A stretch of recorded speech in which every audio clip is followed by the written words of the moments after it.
يا بوي الواحد عايز ينام. يابا يابا يابا يابا يابا يابا يابا.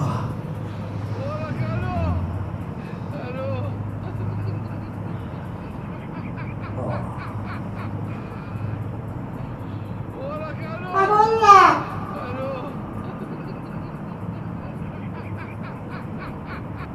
أيوة أنا هنا قدامك خد أنا عاوزاك. هي هي عاوزاك.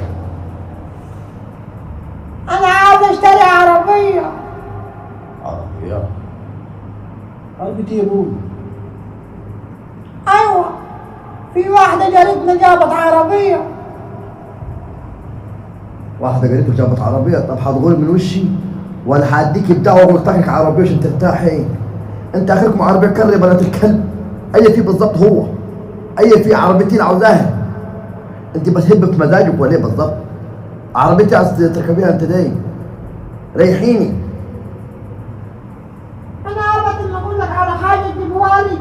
يا ابوي اجيب لك حاجتي دي انت بتتكلمي في عربية، انت ما بتتكلمي في بوتاجاز ولا غسالة. عربيتي اللي عاوزاها انت، ريحيني بس. انت بتنامي تنام وتهب في مزاجك ولا ايه بالظبط؟ ولا هتقولي من وش شيء؟ أيوة الحريم كلها بتركب عربيات. والله عربية تشيلك وشيل خلق ابوك بنت الكلب. وروحي بعيد من وشي عشان العملية قافلة دلوقتي، قافلة وكاشفة هي. روحي توكل على الله. روحي. والله العظيم لو ما جبتش ليها عربية لخلص عليها خالص. أنا كده أنت ما نفعش معي ولا طبلة ولا باب. والله طبلة تاخد ابوك. غول. وانا اللي هيخرب بيتك وبيت اللي بقول توكل على الله. ايه المرة الطافح ده يا عمي ده؟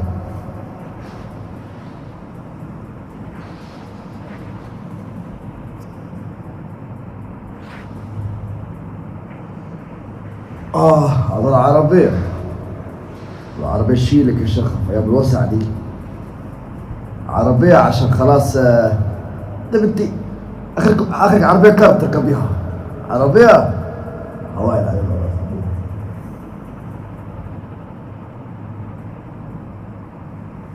ما كلموك دي قالت لي حكت لك تروح تسمني واجيب لنا سكينتك تاني انا ونايم.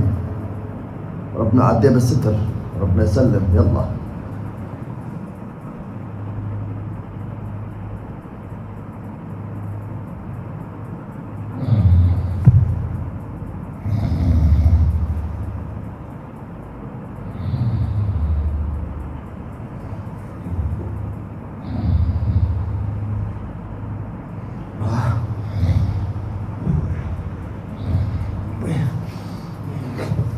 يا ساتر.